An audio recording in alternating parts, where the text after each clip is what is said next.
Hello guys, welcome back to my channel and enjoy this fanfic part 2. Now let's start the fanfic. At the remnants of the Tenchi Bridge. Too much time had passed for Sakura's liking.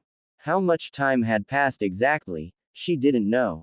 An hour? A few minutes? It didn't matter because she was still in the process of healing Naruto. Why is this taking so long? Why isn't the Kyuubi helping to speed up Naruto's healing? She thought. For once, her inner self was at a loss for words. Naruto, inner Sakura thought. If there was one thing the demon fox was good for, it was the enhanced healing he provided for his vessel. Sakura had spent more than enough time in the burn ward to know that the rate of Naruto's recovery was taking a lot longer than it normally would even if he was a normal human. Whoa there girl, are you trying to suggest that our Baka is a demon? Inner Sakura berated Sakura. I meant that he isn't normal, he's Naruto. And I never meant that in a bad way. Where did that come from anyway? We don't know, I'm just nervous, I've never seen Naruto so. It's fine inner. His recovery might be slow, but it is consistent. His life isn't in any danger. Good, that's good, I think I'll just pop over to Master Control and get our emotions straightened away. No doubt those girls are going crazy with everything that, yeah, Inner said while scampering off to who knows where. Sakura sighed. It was a weird change up that she would have to consult her inner self when usually it was the other way around. Maybe it was because on the inside she wanted to freak out and demand answers while the higher part of her brain knew enough to maintain her focus on the situation at hand. Once Sakura returned to the leaf, she would have to thank Lady Tsunade for all those stress tests she put the young medic through. To be able to stay calm and collected even while you wanted to tear your own hair out was an invaluable skill. Sakura, came a voice back in reality. Sakura looked up for just long enough to realize that it was Kakashi who had spoken to her. Immediately she returned to her work. What is it, Kakashi-sensei? In case you haven't realized, I am trying to concentrate. She said with an annoyed tone. I just wanted to get our bearings. What can you tell me about Naruto's status? Kakashi asked. Typical of him to be the one to remind Sakura that they were still on a mission and that there was more to the world than healing Naruto. Right. I applied a sedative jutsu to ease the patient's pain and lower his BP. Once his breathing and pulse became regular, I gave him a quick chakra scan, which revealed no broken bones or severed arteries, so his life isn't in any immediate danger. The main problem is the patient's multiple second and third degree burns all over his body. To combat his skin from drying up and restricting his lungs from expanding, I applied a water-based jutsu that moistens the patient's skin. With that in place, I am in the process of using the Mystic Palm technique to excel cell growth to replace the patient's dead cells. Sakura listed off her medical report. It was just like she was back with Tsunade practicing on patients in the burn ward and was asked to explain her step-by-step process. In English, Sakura, her squad leader asked. Sakura looked back up, offended that Kakashi would use that tone with her during this situation. The patient is not combat ready, sir. She reported, not willing to bring herself to think of the man beneath her as anything other than her patient. It was something else that Tsunade had taught her, perhaps the most crucial thing. In the most critical moments, you must never think of a patient as your friend. Treating loved ones leads to emotional decisions, and emotional decisions lead to bad calls. Hello, can you guys hear me? A voice in Team 7's collective heads asked. Gohan, Kakashi thought. Is that you? Yeah, it's me. I sensed a massive power fluctuation coming from your team's direction and now I can't sense Vital's energy. What happened? The mission encountered a massive hiccup. Orochimaru showed up, Naruto went ballistic and is out cold now, and Vital was captured by Orochimaru. Shit. Vital, Gohan thought. Gohan, I hate to ask this, but do you have any more senzu beans on you? Naruto could sure use the pick-me-up right now. Yeah sure, I've got a few beans left. I'm already en route to your location. I'll be there in a few moments and we can rescue Vital together. Understood. Kakashi breathed a sigh of relief, finally some good news. While both Kakashi and Yamato were overjoyed at the thought of some backup, Sakura felt dejected. All her frantic struggles and worry over the last few minutes were now wasted. Soon Gohan would arrive with his magic bean and Naruto would be good as new. Rendering what meager help Sakura could provide to Naruto, who already had accelerated healing, even more pointless.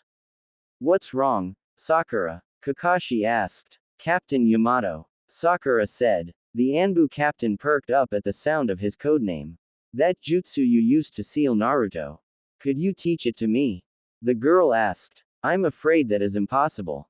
That jutsu I used uses wood-style Keki Genki, unique only to the first Hokage. I am just lucky enough to have his cells implanted into my DNA and survive.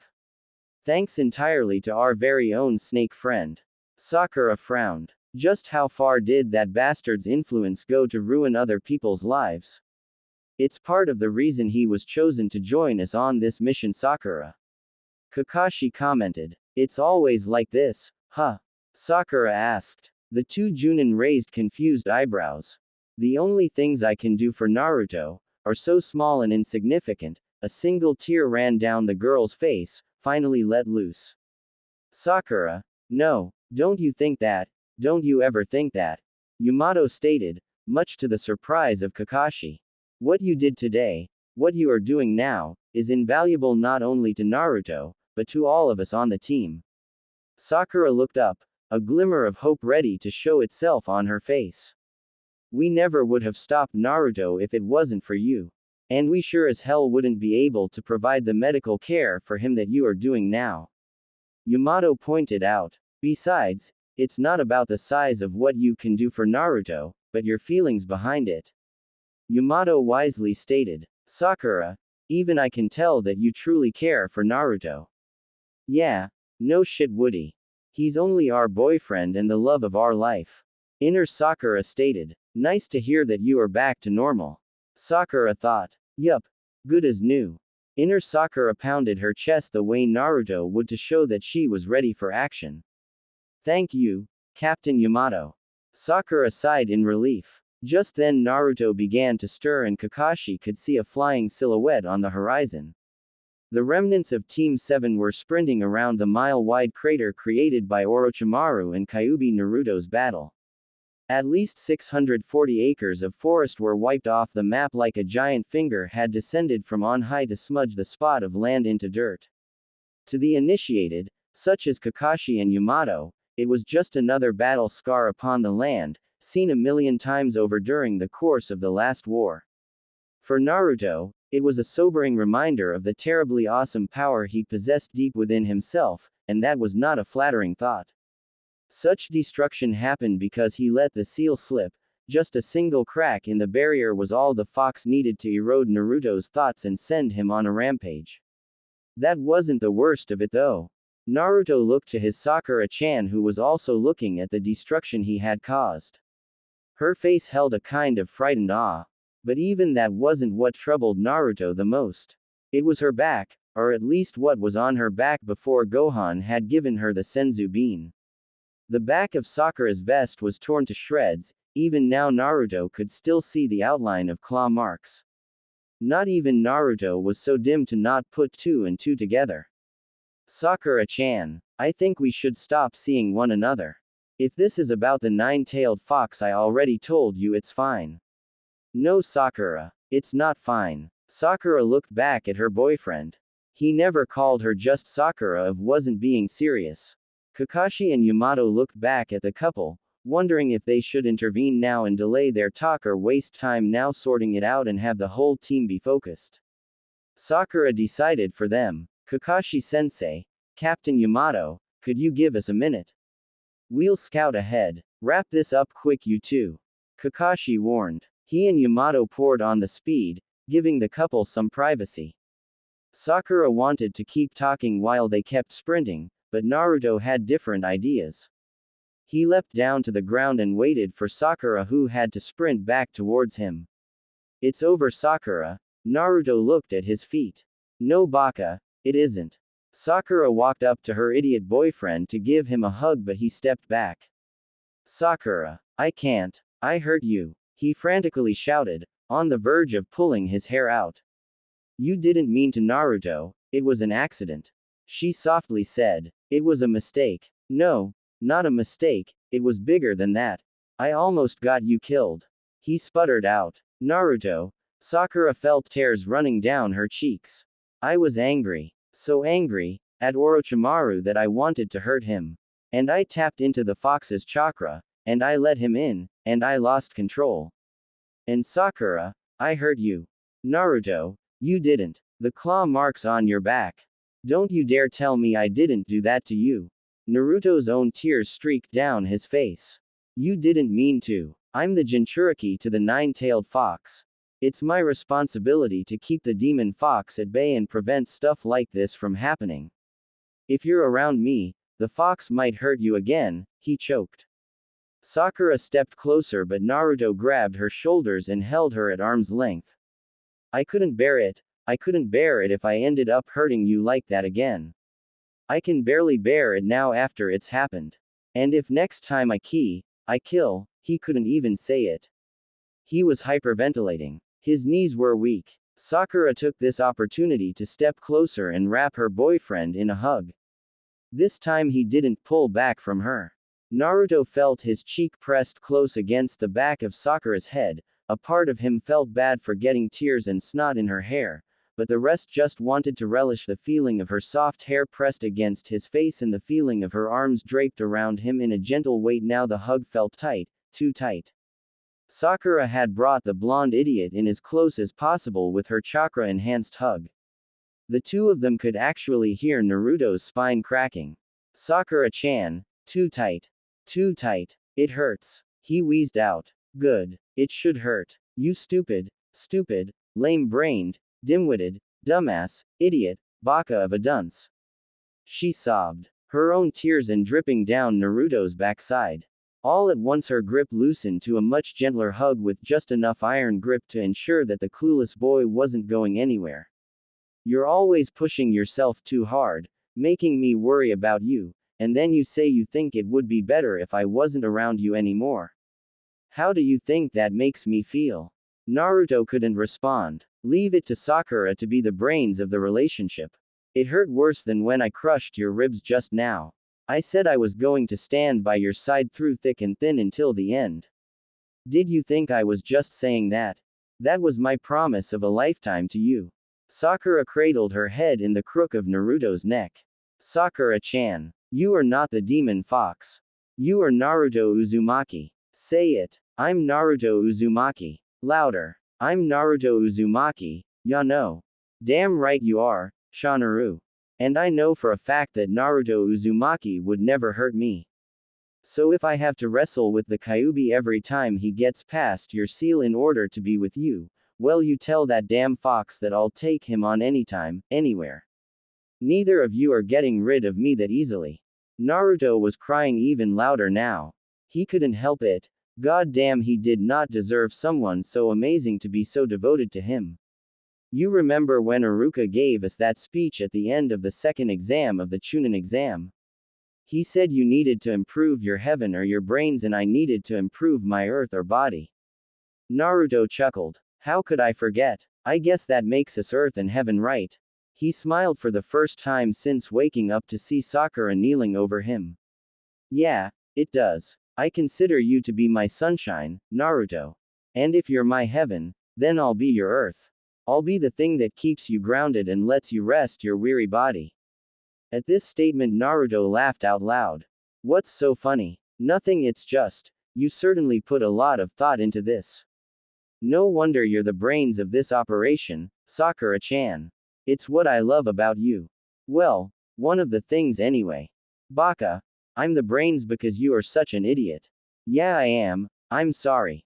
I'm sorry too. The Tenchi lovers just stood there in each other's embrace for a few minutes more. Either of them would give anything to let this moment go on forever. As always, they were needed elsewhere. We really need to go save Vital now, Naruto said. Yeah, we do, Sakura replied. Even though Gohan has probably got everything all under control. The blonde asked. It would be rude if we didn't make the effort to show up, the pinkett replied. Right, are we good? Of course we are. So does that mean you'll heal my broken ribs now? No, my heart still kinda hurts because you suggested that we break up over something so stupid. Sakura teased. Sakura, I know, it just seemed stupid to me that you would ever give up on something. Huh, yeah, you're right, that doesn't sound like me at all. Course I'm right, I'm the brains, remember? Which makes me the beauty. He smirked. Baka, I'm the beauty. No fair, you're already the brains. Shut up, you're the muscles and you'll like it. Don't hate me because I'm beautiful, Sakura-chan. She slugged him in the gut for that one. Idiot, the moment's ruined. Sakura sighed and untangled herself from her idiot boyfriend's embrace. Time to get serious. Okay, beauty queen, we still have a rookie teammate to save.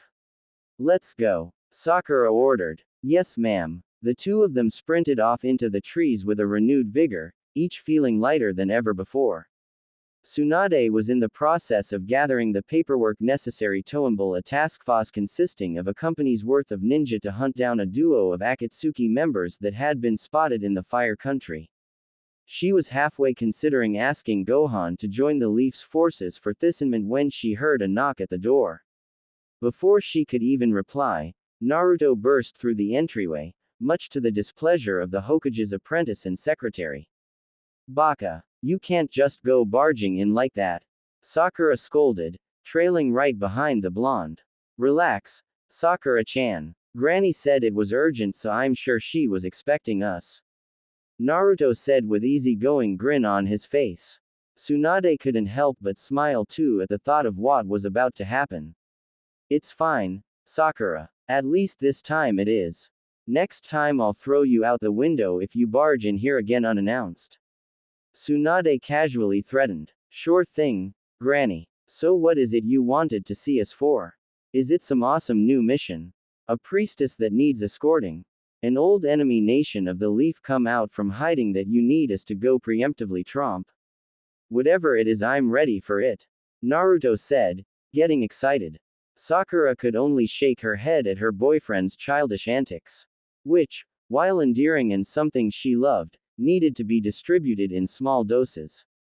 Sorry, brat, no mission for either of you, but I do have a couple of people who have been dying to meet you and Sakura. And I think you will enjoy meeting them as well. Tsunade smirked. Really? I don't see anyone here with us. Naruto said, looking around. These two aren't actually here with us, but I've asked King Kai to contact them and set up a mental link between the four of you. Hey there, Naruto, Sakura. King Kai spoke into both their minds. Yo, King Kai, what's up? Naruto replied. Oh, you know, just the overseeing god of the northern universe acting as the gaffer of one bossy mortal. What was that? Tsunade butted in, sending a shiver down everyone's spine. Nothing.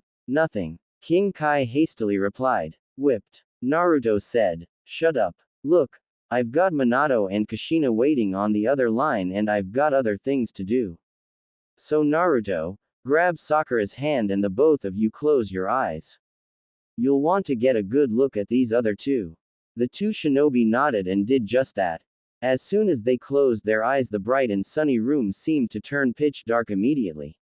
Naruto and Sakura could feel their feet still planted on the carpet inside the Hokage's office and feel each other's hands, but it felt far away. Even with their eyes closed, Naruto and Sakura could still see each other standing next to one another clear as day. The distant feeling of warm sunlight shining through the Hokage office windows seemed to be overpowered by the cold isolation of the mental realm they now occupied. It was comforting to know that the two of them had each other to keep company. Hello, Naruto, came a beautiful voice. Quickly, Naruto and Sakura turned around towards the source of the voice and saw two distinct figures, a man and a woman. The man was tall with blue eyes and long spiky blonde hair, similar to Naruto, wearing a white trench coat over a standard Junin uniform with a leaf headband on his forehead. The way he carried himself gave a sense of relaxed authority and power. The woman, who Sakura deduced was the source of the voice, was a head shorter than the man with violet eyes, a more roundish face like Naruto's, and extremely long red hair that almost went down to her ankles. She was wearing a simple dress with an apron, common attire for a housewife, yet she too carried an aura of nobility even as she smiled in a slightly mischievous way, kind of like how Naruto smiles when he is waiting for you to pick up on a joke he already knows. Come to think of it, the more Sakura looked at the two strangers, the more similarities she could make between them and Naruto. Something started to click in Sakura's head, but they couldn't be. Hello, Naruto said, not sure what to make of the two strangers. Naruto, the woman spoke. It is so great to finally see you again. It has been far too long. I'm sorry, do I know you? No, I suppose you wouldn't remember us. You were barely a half an hour old when we last saw you. Half an hour? Are you crazy, lady? Start making sense. Sakura could only stare at Naruto. Was he seriously this thick-headed? Those two were obviously. Oh come now Naruto, why don't you try to guess who we are? The woman spoke as a mother would to her cute little child. Naruto closed his mental projection eyes to really concentrate. Finally the realization came to him. You're Gaara's mom, aren't you? Naruto pointed at the woman and declared. Sakura did a massive face palm while the man and the woman who was obviously not Gaara's mom just looked dumbfounded. Baka. Of course that isn't Gaara's mom. Sakura scolded while bringing her fist down on her clueless boyfriend's empty skull. Ouch. Come on Sakura, of course she is, she has to be. Look at her hair, it's the same shade as the cages, ya know. Naruto pointed out while shielding his head from more of his annoyed girlfriend's blows. That's not, the man spoke up for the first time. Worried that his son might have been dropped on his head at some point. I am not the cage's mother, ya know. The woman shrieked, having lost her patience with her dim-witted son. Well his aunt then, who else has such red weight, did you just say, ya know? The light bulb finally went on and Sakura ceased her beatings. Did I really say that? Sorry, I get overexcited really easily and it just slips out sometimes. The woman sheepishly explained while rubbing the back of her neck the way Naruto usually does when he is embarrassed. Naruto felt the onset of tears coming on. But did you finally figure it out? Took you long enough, ya know. Slowly, Naruto got to his feet, never taking his eyes off of the beautiful woman. That's right, she never got to finish her sentence for she was interrupted by the blonde boy glomping her for all he was worth. His arms ensnaring her in the tightest hug he could muster. He was literally shaking from melancholy. I've always wanted to meet you, Mom, Naruto sniffed out through tears of joy. His mother had a soft smile on her face as she gently hugged her son back. The man's face was full of pride as he saw his son hug his mother for the first time. Sakura was at a complete loss for words. She cupped her hand over her mouth, tears threatening to fall, it was so beautiful. After a minute, Naruto pulled away with the biggest smile on his face. Not since Sakura-chan had asked to be his girlfriend was he this happy. There are so many things I want to ask you, ya know. Hold on there, Naruto, don't you want to be introduced to the man over there? Kushina pointed at Minato who had been waiting patiently in the background. Wondering if her son could pick up on the man's identity quicker. Naruto's attention turned to the man in the white trench coat and immediately his expression fell. I recognize you. Everyone was taken back with the blonde's dark shift in tone. You're Minato Namikaze, the fourth Hokage. Sakura's eyes shot open. How could she not realize it sooner? The man before her was a spitting image of the fourth's portrait hanging in the Hokage office. Of course it was his picture. His face was in all of Sakura's history textbooks about the leaf. His face was on the freaking mountainside hanging over the village for Sage's sake. Yeah, that's right, but can you tell us who else I am? Minato teased the boy like a father would tease his son. Yeah, you're the hole that sealed the nine-tailed fox inside me. Naruto slugged the fourth Hokage right in the gut, doubling the older blonde over. Do you have any idea what my life has been like because you did that? Sakura had to run up and secure Naruto into a full Nelson to stop him from assaulting the deceased Hokage further. All the villagers hated me. All the abuse, the isolation, the beatings. It's enough to drive a person crazy. They didn't even treat me like a person. Except for a few of my friends. And even then the fox's chakra made me hurt them. It made me hurt Sakura-chan. You made me hurt Sakura-chan. Naruto screamed. 15 years of abuse finally spilling out at its source. Now Kushina got in on physically holding Naruto back. Naruto, stop. It's not what you think. She pleaded. No, it's all his fault. He took me away from you, Mom. I bet he killed you too after he stole me from your arms.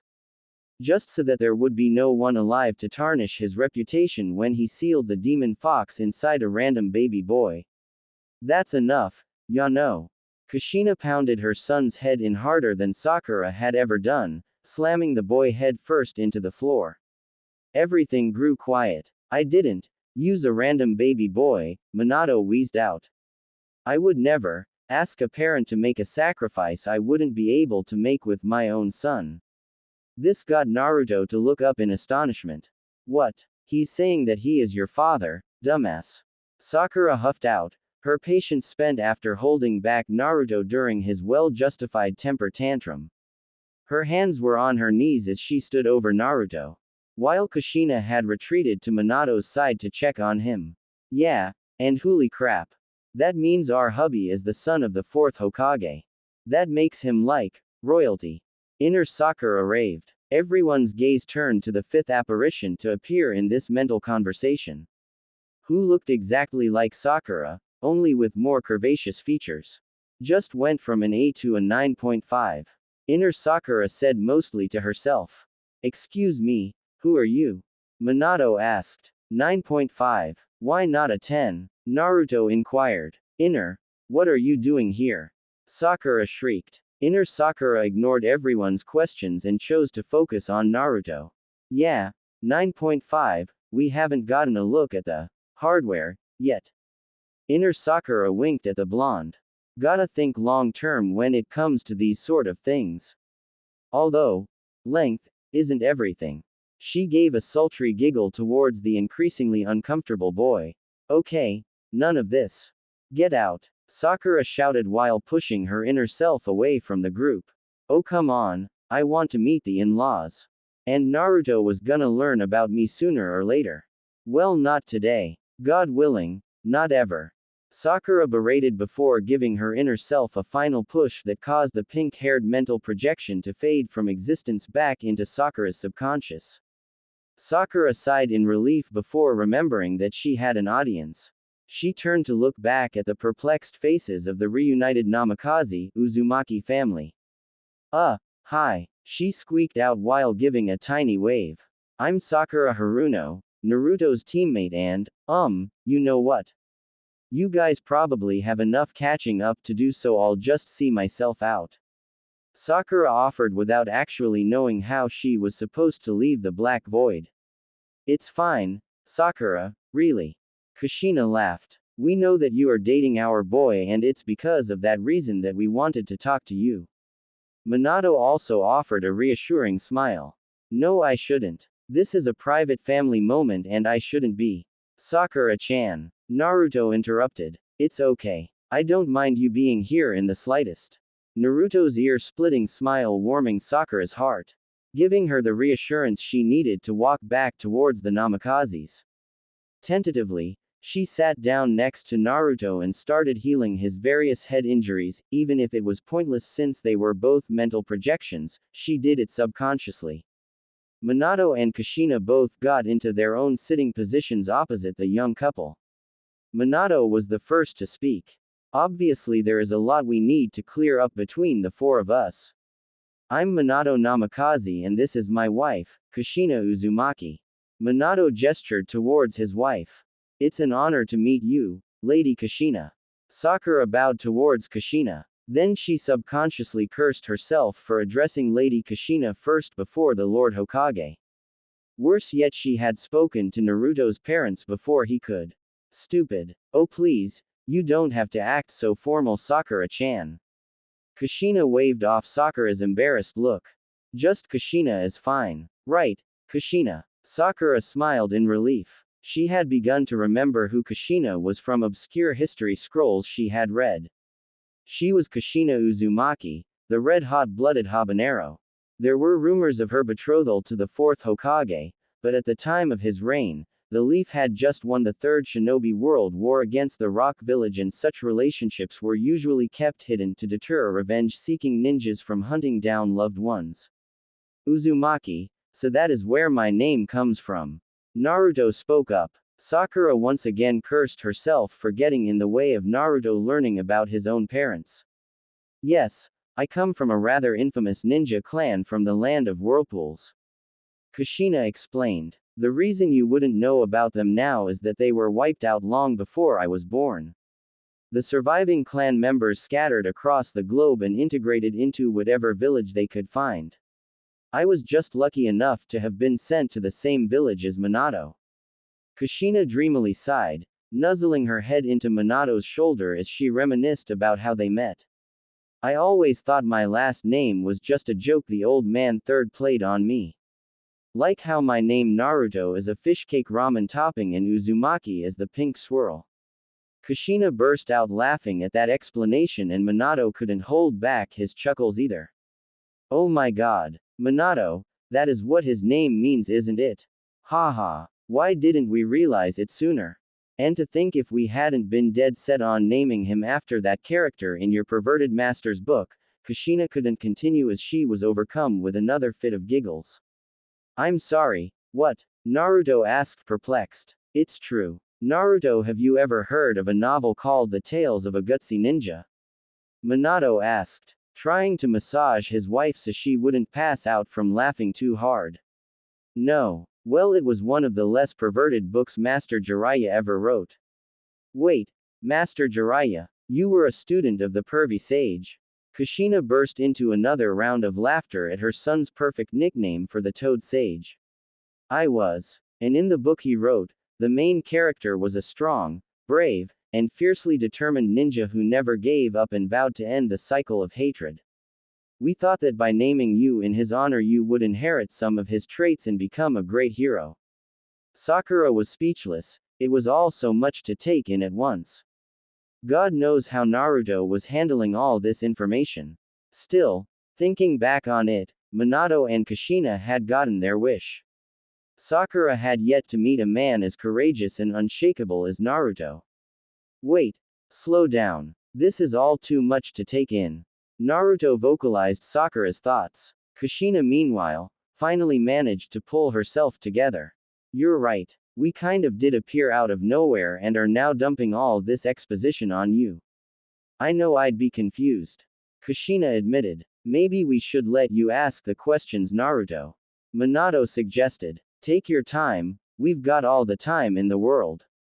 Actually, there is something I've always wanted to ask you too if I ever met you.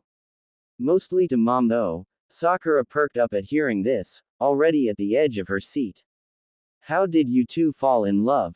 Naruto asked. Sakura's heart melted. Kushina and Minato looked at one another before blushing and looking away. That's really embarrassing, ya know. Kushina admitted, rubbing the back of her head. You said, ya know. You're excited. Naruto cried like a kid in a candy store. Kushina and Minato looked up, both reminiscing about the day they met and when they individually fell in love with one another. Kushina started off the story with her coming to the Leaf Village and joining the academy. Minato explained how he was immediately intrigued by Kushina's red hair, but wasn't head over heels until he saw how she always managed to handle herself around the bullies who picked on her because she was an outsider and wanted to be Hokage. The same as Minato, even though Kushina didn't see him as anything special with his girly appearance. The bullies also used to call Kushina a tomato due to her round face and tomato red hair. How could they make fun of your hair, Mom? It's so pretty. Naruto declared. Oh, is that so? Well then, thank you, Naruto. Kushina said as she and Minato noticed the similar taste in exotic hair color shared between father and son. At that point, Sakura secretly wished that her hair was red like Kushina's. Yeah, it's almost as beautiful as Sakura-chan's hair. Naruto offhandedly mentioned. Never mind. While Sakura was hiding her ear-splitting smile behind her hands, Minato pulled Naruto close to whisper in his ear. Nice save, son. What save? The clueless genius whispered back. Minato shook his head and leaned back. Meanwhile, Kushina was holding up a lock of her hair, slightly disappointed that her son didn't think her hair was the prettiest. But actually, she was just sad that she had finally gotten to meet her son and there was already another girl muscling in on her turf as the most important woman in her son's heart. The married couple took up their story again, explaining how Kushina was kidnapped by a group of lightning ninjas and all she could do to leave a trail behind was by dropping strands of her long red hair. Of the dozens of expert tracking ninjas the Leaf sent to retrieve Kushina, only Minato was able to pick up her trail. He defeated all the lightning ninjas and saved Kushina, all because he noticed her trail of red hair. The same hair that Kushina hated because she was bullied for it so much, Minato had called beautiful and it became Kushina's red sting of fate, leading to her true love. Both Naruto and Sakura were so heart-warmed by the story. It was so beautiful. At the same time it made them both sad for different reasons. Both of them couldn't help but notice the similarities between Kushina's story about her red hair and Sakura's feelings towards her large forehead. Both features were the girl's most hated feature, yet it had brought them both love. Naruto contemplated telling Sakura that it was him, not Sasuke, who first complimented her forehead. But by revealing that, Sakura might take it the wrong way and think that Naruto tricked her all those years ago. Worse yet, it would shatter her one good memory of Sasuke that she alone shared with him. Even if it was all a lie.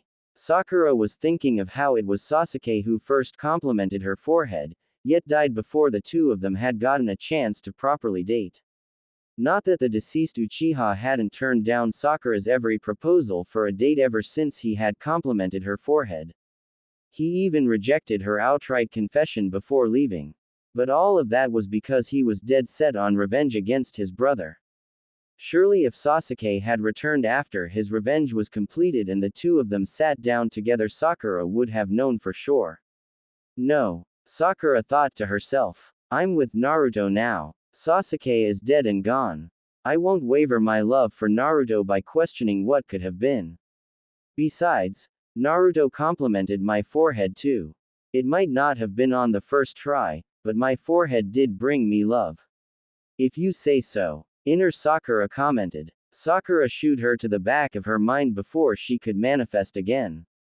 Once they were done, Naruto and Sakura further engaged in conversation with Minato and Kushina, trading stories back and forth about their many adventures.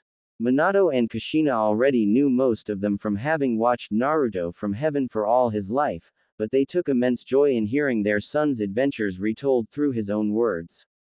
Sakura also provided interesting side commentary when Naruto exaggerated or undersold his many deeds. I can't help but notice. Kushina said at one point. The both of you have these new golden headbands. Did the Leaf do redesign or something? What this? Naruto replied. Nah, me and Sakura-chan just joined the Neo-Z fighters. The Neo-Z fighter? Are they some new task force of the Leaf? No, they're separate from the Leaf. We're a global. Naruto was cut off by his mother screeching a banshee-like wail and throwing herself into Minato, sobbing loudly. Minato. Our son became a deserter and joined a gang. Probably to chase after that pink-haired hussy. She wailed. The two young Chunin were obviously in shock at the red-haired woman's drastic change in tone. Now, Kushina, calm down. I think you're jumping to conclusions. Minato patted her back while he tried to reason with her. No, I'm not. She led my poor boy astray. Probably because he never had his mother to raise him properly. Sage of Six Paths, Mom. Calm down. It's not like that at all. Naruto yelled, experiencing embarrassment by his parents for the first time in his life. Sakura on the other hand was developing a twitch on her forehead at being called a hussy. I'm sorry. She gets worked up easily and jumps to conclusions even quicker. Minato tried to defend his wife. Yeah, I think I see where Naruto gets it from. What's that supposed to mean, you high-foreheaded hussy? Kushina spat. Naruto went dead silent. His mom had pushed the forehead button. Grr. I'm not a hussy, you freaking tomato. Sakura spat back. Now Minato went dead silent. His son's girlfriend had pushed the tomato button. And the Neo-Z fighters aren't a gang. They're a global peacekeeping force made up of ninjas from all the major ninja villages, and we, Sakura pointed back and forth between her and Naruto, are the first Leaf ninjas to be invited to join. Well, the headbands still look silly. They do not. Naruto and Minato now had to hold back their better halves from killing one another in the mental plane. This went on for minutes before Kushina and Minato silently agreed to take the young couple apart for private words. After promising that she only wanted a civilized chat, Kushina took Sakura for some girl talk while Minato requested Naruto for a private father and son chat. When the girls were out of earshot from the boys, Kushina turned to Sakura with a very serious look on her face. I want to know straight out, what are your intentions with my boy? Kushina asked. Somehow, Sakura knew this was coming. She had seen enough teen romances to notice that she was getting the shotgun talk. Although usually this would be happening between Naruto and Sakura's father. I love Naruto. And with each passing day, that love grows stronger. He has always been like sunshine in my life, and I never realized it until he left. He gives me strength, a constant drive to work harder, he gives me comfort. Now that I've got him back and I'm with him, I don't ever want to lose him again. I made a promise of a lifetime that I will always stand by his side and keep him alive, just as I know that he will always keep me safe. Kushina nodded. Well said. I approve. What? Sakura asked and was glomped by Kushina. Welcome to the family, Sakura-chan. Kushina squealed in the pinket's ear. What? You officially have my blessing to marry my son. Kushina explained. Her eyes closed and a smile casually spread across her face, like what she said wasn't a big freaking deal. I don't think. I mean, don't you think it is too early to be thinking about things like this? Sakura stuttered as the sound of wedding bells rung through her head. Nonsense. It's never too early when you live the life we do as ninjas. Besides, it's not like my offer will ever expire. Just continue on loving my son the way you do, and I guarantee the four of us will one day meet again in the couples section of heaven. Kushina smiled. Sakura gave a nervous chuckle at the thought of the inevitability of death, but her inner self was over the moon. One more thing that I need to ask you, Sakura. You said your last name was Haruno. Yes. Sakura nervously answered. Oh God, there wasn't a rivalry between the Haruno and Uzumaki clans, was there? By any chance is your mother's name Mebuki? Yes. Oh God, Sakura's mother and Naruto's mother didn't hate each other, right? Kushina squealed and hugged Sakura even tighter. I knew it. Mebuki was my best friend growing up. Sakura was taken back, surprised that her mother and Naruto's mother had a history. Oh my God, you said your name was Sakura. I held you when you were a baby. Just a few months before my Naruto was born. Really? Sakura said. I don't think my mother has ever mentioned you. Oh, I'm sure she had her reasons. I'm just so happy to meet you again after you grew up. I remember babysitting you to give Mebuki a break every now and again. Sounds like the two of you were really great friends. Sakura said to the giddy mother. Secretly she hoped that her own friendship with Ino could last as long as Kushina's seemed to with Sakura's mother. You know, I actually asked her to be Naruto's godmother before he was born. What? Sakura screamed, entangling herself from the red-haired Uzumaki. My mother is Naruto's godmother. Yes. I always wondered why she didn't adopt Naruto as soon as Minato and I passed away, but I'm sure she had her reasons. Kushina explained. How can you be so calm about this? My mother knew, and yet she still let Naruto grow up on the streets without a family to call his own. We don't know that for certain. I know Mebuki and she might have been a massive nut-busting bitch back in the day, but I'm certain that she wouldn't have let my boy suffer without good reason. Besides, that's all in the past and has shaped Naruto into the man he is today. Sakura looked upon Kushina like she was crazy. How could she be so accepting and forgiving? What the village did to Naruto as a child was unacceptable, and anyone who could have helped him but didn't was just as bad in Sakura's eyes. She would have words with her mother when she got back to reality. Listen, Sakura, if there is one thing that death has taught me, is it that there is little to be gained by holding grudges and living with regret. Sure, I was furious when I looked down upon the village abusing my boy just because he housed the Kyuubi, but looking at how his life has turned out now, all that hatred gets swept away. He has mentors to guide him, friends who cherish him, and he has you who loves him. I've seen the way you motherly scold him, Sakura. Sakura looked away embarrassed. And I have to say thank you. My boy is an idiot and needs a guiding hand every once in a while. In more ways than one, you are the woman in his life that I could never be. Kushina bowed to Sakura, who quickly returned the gesture. Thank you, Kushina, for having Naruto. Kushina laughed. Well, thank God someone is grateful for me having Naruto. It was a lot of work carrying him around for 10 months, you know. And actually having him was the most painful thing I've ever experienced. Kushina shuddered at the memory.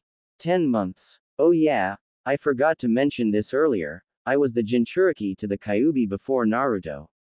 Long story, but one side effect of having the Kyuubi's chakra network intertwined with mine was an extra month tacked onto my pregnancy with Naruto while the Kyuubi's chakra enveloped him. So does that mean? I'm not sure because technically the only exposure your baby will have with the Kyuubi's chakra is from Naruto's Harem love juice. So depending on how much more exposure it gets during your pregnancy and how intertwined Naruto's chakra is with the Kyuubi, yeah, expect to be carrying around that bun in your oven for at least 10 months. Oh good, Sakura groaned, remembering that Vital only had to put up with baby baking for 6 months. Granted, it was twice as intense as regular pregnancy, but why can't the guys just have the babies? They're the ones always flapping their dicks around. Let them bear the consequences for once. Oh, don't worry, Sakura. Once you hold your child for the first time, I guarantee it will all be worth it. The thought made Sakura smile. A hospital room filled with Tsunade, Shizune, Ino, and all her friends and family. And right beside her was Naruto, flashing his trademark grin. Sakura, of course, would look flawless with a little bundle in her arms wrapped in a blanket. The bundle would have golden blonde hair and blue eyes like its father. All in due time, Kushina. Hey, come on, I want grandchildren. I'm not getting any younger, you know. You're not getting any older either. Touché. Both women laughed at their joke. Meanwhile, on the boys' side. So you think this masked man with Sharingan who attacked the village on the night of my birth and released the nine-tailed fox is Madara Uchiha and is the leader of the Akatsuki? Naruto asked his father. Precisely. Either it was Madara who was supposed to have died fighting the first Hokage almost 80 years ago. Or it was an imposter taking on the name of Madara to inspire fear. Either way, he is powerful enough to be a considerate threat to the Leaf Village and the world. So what can we do to prepare for him? Honestly, the training you are doing now with the gravity room is more than I could ever expect of you. Taijutsu-wise, you and your friends have exceeded my wildest expectations. But I wish that you would reconsider Gohan's proposal to train you to control the nine-tailed fox. Absolutely not. I lost control once and I nearly killed Sakura. Never again. I will save the village and protect Sakura with my own power. Be that as it may, I sealed the Kyuubi inside you, Naruto, because I believed that you could master its power. I still do. Well, it's not happening. The Kyuubi will remain trapped inside me until I die of old age and take him with me. Minato sighed. Arguing with his son was like arguing with his wife. Both too stubborn for their own good. If that is your wish, it is your burden to bear how you choose. Whatever you decide, know that I am proud of you, son. Minato reached out and patted his son on the head. Just a heads up, I left trace amounts of both mine and Kushina's chakra inside the Kyuubi's seal. One to act as a failsafe and restore the seal if it ever breaks, and the other to help you along with taming the beast. Thanks, Dad. Oh, and Naruto. Don't let this one slip away. Minato smirked at his son. I won't, Dad. The two Namikaze men shared a mutual smile. The boys soon reunited with the girls, and unfortunately, Minato said that they had to end their meet-up soon. I hate to say this, but if Kushina and I don't get back to the heaven quickly, we'll miss our flight to hell. Hell? What the hell are you talking about? Naruto asked. How could his parents even think of leaving? They just met up after so many years. I'm sorry, Naruto, but if we miss our flight, then lose our reservations at the resort, and then we won't be able to see the GOOH tournament. The what now? The Get Out of Hell tournament. Kushina explained. It's a major event in the afterlife that takes place once every few decades. It's a tournament where teams of up to 6 fighters from all over the multiverse compete against one another in no-hold-barred arena fights. That sounds like every other fighting tournament ever held ever. Sakura commented. Yes, but the winning team gets a unique prize. They select one soul, damned to spend the rest of eternity in hell, and pardon him of all sins. The soul then gets to ascend to heaven. Just like that, just like that. We should go sometime once the two of you have passed on after living full lives and raising us dozens of grandbabies. Kushina suggested. Mom. Naruto shrieked, embarrassed. That was the second time he had embarrassed him in front of his girlfriend in the same hour. Give me grandchildren, Kushina shouted, only to be dragged away by Minato. Listen, Naruto, we'll talk more at a later date, you can believe that. Just contact King Kai if you ever want to speak with us. Minato said, trying to keep Kushina from ripping the pants off of Sakura and Naruto and throwing them together in a locked room. You're damn right we will, believe it. Naruto said. A silence grew among the group. Before anyone could say anything else, Naruto grabbed his parents in one final bear hug. He wanted to convey all his love into one final hug. Naruto. Naruto. Too tight. Air. His father wheezed out. Whoops. Sorry, Dad. Naruto said before releasing his parents, who both drew in large breaths. Guess I don't know my own strength. Naruto sheepishly rubbed the back of his head. Yeah, I'll bet. I wish we had the gravity training back when I was your age. Oh hush. We love you, Naruto. With all our hearts. We'll talk again before your 16th birthday. Kushina promised. I love you both too. Thank you for being my parents. All 4 ninjas were all on their way to spilling tears. Slowly, Naruto and Sakura's mental projections began to fade from the black void, and their consciousness was pulled back into reality. Naruto and Sakura returned to the real world with an overwhelming warm feeling permeating throughout their entire bodies. Back in the void for a moment. Hey, why didn't you get hurt by Naruto's hug but I did? Minato asked Kushina. Because it's like the third's wife said during Naruto's birth. Women are strong and men are pussies. I thought so. So when and where do you want this portal? I could do it right here and now, but I would imagine that you want to run home and grab your toothbrush. Whis said while looking at the bottom of his empty ramen bowl, hoping that more ramen could be willed into existence through the power of dreams. I could run home and grab my travel bag. Shouldn't take me more than an hour.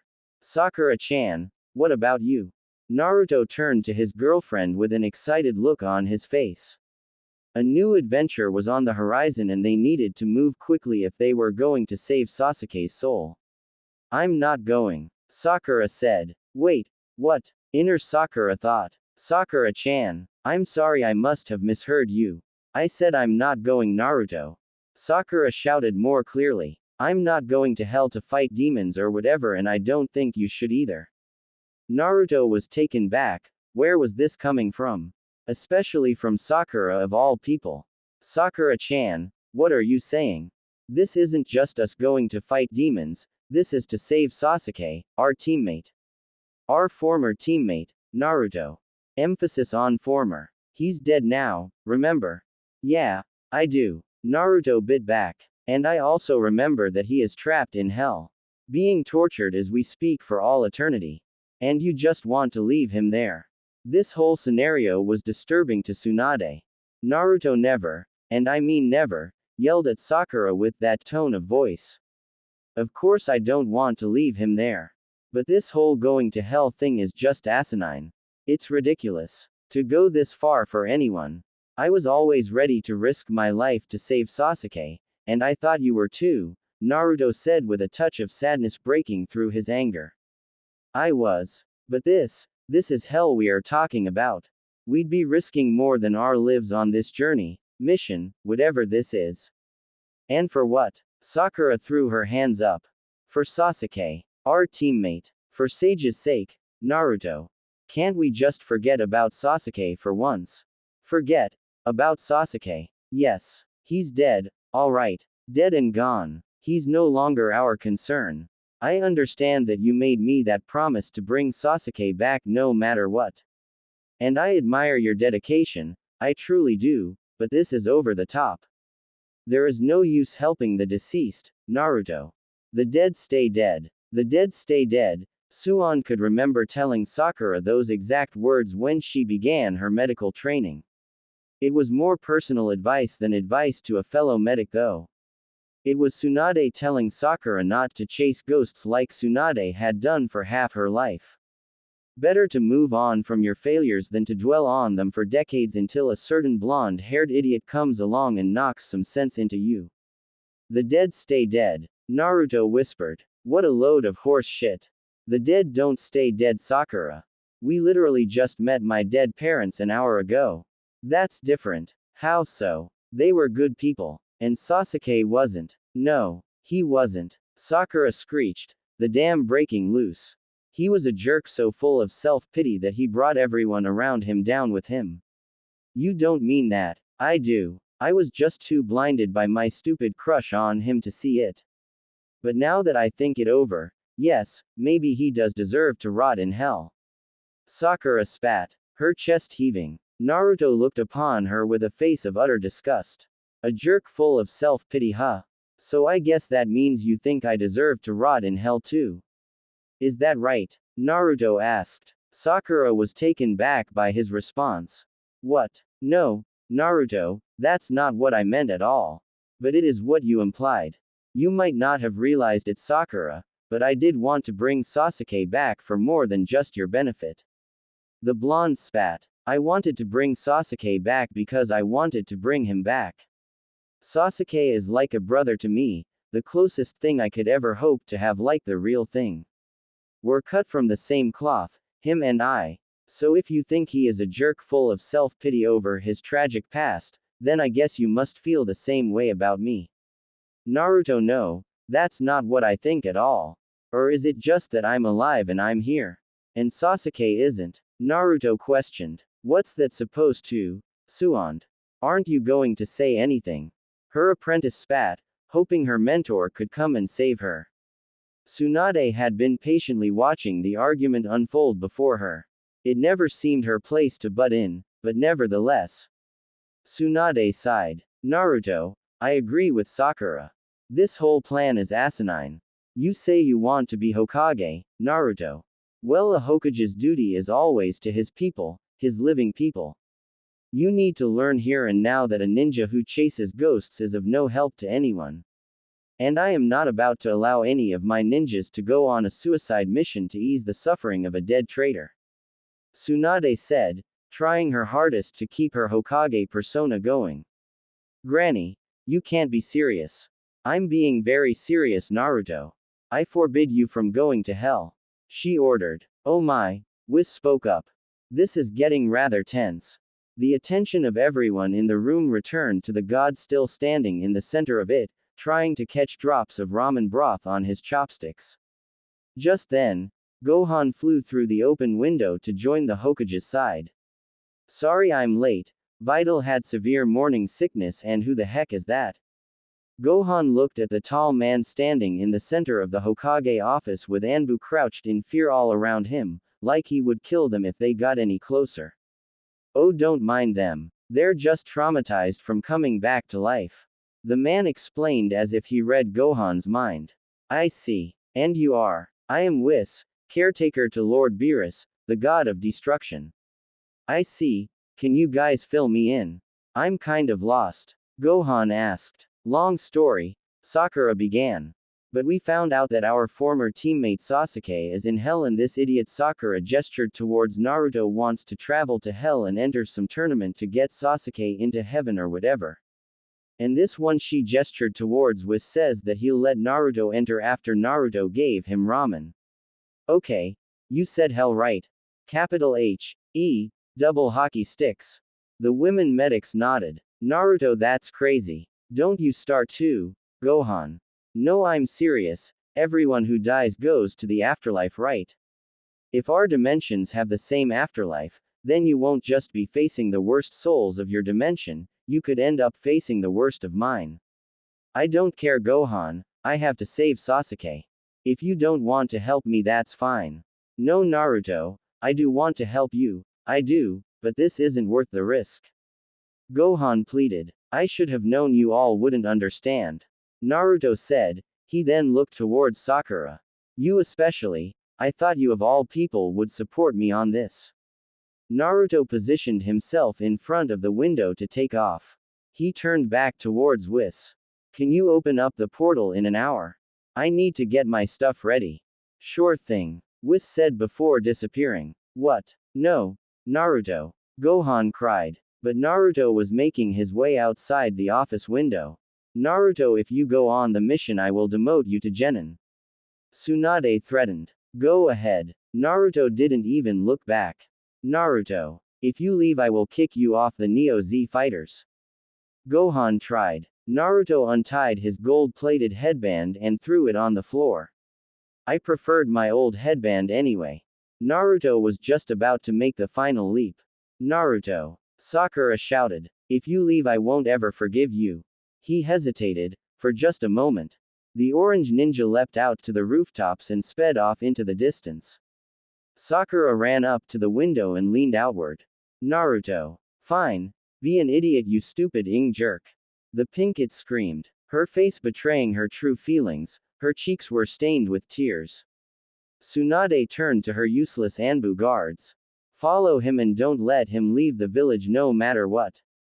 She barked. The Anbu all scrambled to attention and nearly tripped over one another trying to leave the room. Tsunade slumped back into her chair. This day could not get any worse. That's when Gohan stood in front of her looking serious. Don't worry, Lady Tsunade, I'll bring him back. Gohan promised. You think you can outperform my Anbu when it comes to hunting Naruto down? I know I can. I'm faster and can track his energy signature practically anywhere on the planet. Yes, but you will need some help if you want to convince the little idiot to give up this plan of his. Jiraiya and Kakashi have already been called away on other missions, and Iruka is off on a class field trip. Tsunade listed. Gohan thought it over for a moment, then a lightbulb went off. I think I know a few guys. I'll round them up and then cut off Naruto before he can get anywhere. Perfect. Get to it. Tsunade ordered. Gohan nodded, not that he actually took orders from Tsunade, and blasted off towards his destination. Tsunade was left alone to look at her apprentice staring blankly out the window in the direction that Naruto was last seen. Sakura. Without answering, Sakura turned around and headed for the door. Sakura, where are you going? To the hospital. Sakura answered back. Gohan mentioned that Vital came down with some severe morning sickness and I want to check to make sure that my patient is alright. Just as you taught me. Sakura, I know you must be upset about Naruto. Upset? I'm not upset. That idiot can go and get himself killed for all I care. Sakura slammed the door on her way out of the Hokage's office, leaving Tsunade to ponder how everything could have gone so wrong so fast. Meanwhile, Sakura was left alone with her thoughts. Okay, what the hell was that back there? And I don't mean with Naruto's half plan, I mean why didn't you agree to go along with it? Inner Sakura asked. Just drop it. Sakura, though, in a tone that even her inner self couldn't argue with. All across the Leaf Village, the sphere had been kicking up a frenzy. People just didn't know what to make of it. How could anyone be expected to act when a colossal orb shows up out of nowhere to project some mystical blue man who tells them that 6 of their young ninjas were competing in some tournament no one had ever heard of, and then shows the same boys running in infinitum down an endless stone road? It raised more questions than it answered. Those who knew the boys personally were worried for their safety, that they had been trapped in that damn sphere by the blue man. Others thought the whole thing was one massive diversion, a genjutsu designed to distract them from an imminent attack by enemy ninja. Still others were convinced the sphere was an actual orb made of glass that would fall upon them at any second, and were scrambling to gather up all their belongings and family members to take them as far away from the village as possible. In light of the possibility of attack, Tsunade had ordered the borders to the Leaf Village closed and all guards to be placed on high alert. So the frightened citizens could only gather at the front gates and argue with the equally frightened border guards.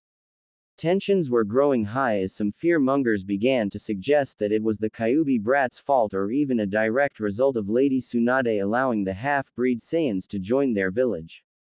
The mob mentality dissipated when Tsunade sent for the various clan heads to order their clansmen to return to their respective family compounds. An effective strategy that was much less imposing than declaring martial law. Within the hour, the usually bustling streets were completely deserted. Shopkeepers were forced to close their stores due to lack of customers. Which led to Ino wandering the streets all by her lonesome, having been out on an errand for her family's flower shop and not gotten the clan-wide memo to return home. Like everyone else who knew them best, Ino was flabbergasted to see all the boys from the Konoha 11, save for Shino, appearing on the giant sphere hanging in the sky. This was completely out of left field for her, so it was with great relief that she ran into none other than Tamari, back in the Leaf on vacation. Although Ino was ready to wager the shirt on her back that Tamari was just using that as an excuse to see Ino's lazy teammate Shikamaru. This probably wasn't what she meant by it though. The two blondes had struck up a conversation and were now wandering around trying to find the rest of their girlfriends. Perhaps together, they could piece together some sense from this whole mess. Along the way they met up with Tenten, who was also in the middle of an errand when the sphere first appeared. Then they found Hinata wandering alone. Apparently she was coming back from checking up on her Junin sensei Kirine, who had been feeling under the weather the last couple of days. Finally, the team of Kunoichi had run into Sakura on her way to see Lady Tsunade. After some verbal pressure from Ino, Sakura caved and told the rest of the girls exactly what their male counterparts had done. Confirming everything that the one called Whis had stated. Their male teammates were in hell and they were going to fight for the soul of one Sasuke Uchiha. The resulting conversation could be summed up in 2 lines of dialogue. Is Naruto stupid? All the girls asked. Yes. Sakura would reply. With nothing else to do and no one to stop them, the girls all gathered on the roof of the BBQ place, the Konoha 11's unofficial hangout spot, to watch their male counterparts run. Their eyes gazed upwards at the imposing sphere where the 6 foolhardy ninjas were beginning to feel the build-up of exhaustion. Naruto, Shikamaru, Choji, Kiba, Neji, Lee, and Akamaru had all been sprinting down Snake Way since a little past midnight. And they were dead tired. Never mind the constant dead sprinting they had been doing on a pathway that never seemed to change or have an end. The lack of sleep from last night was enough to put the strain on all their bodies. Even Naruto with his bottomless supply of stamina and Lee with his life motto to never stop training was feeling the strain. Out of all the ninjas though, Neji was probably the one hurting the most.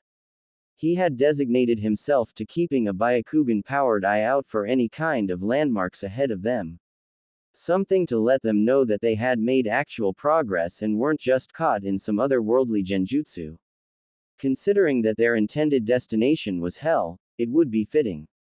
Imagine his joy when nearly 20 hours into the run, Neji spotted an actual change of scenery. Some kind of metal horseless carriage with these brushes sweeping the road. The Hyuga prodigy called out his findings to the rest of the group, who whooped and hollered with joy at the promise of something new to look at.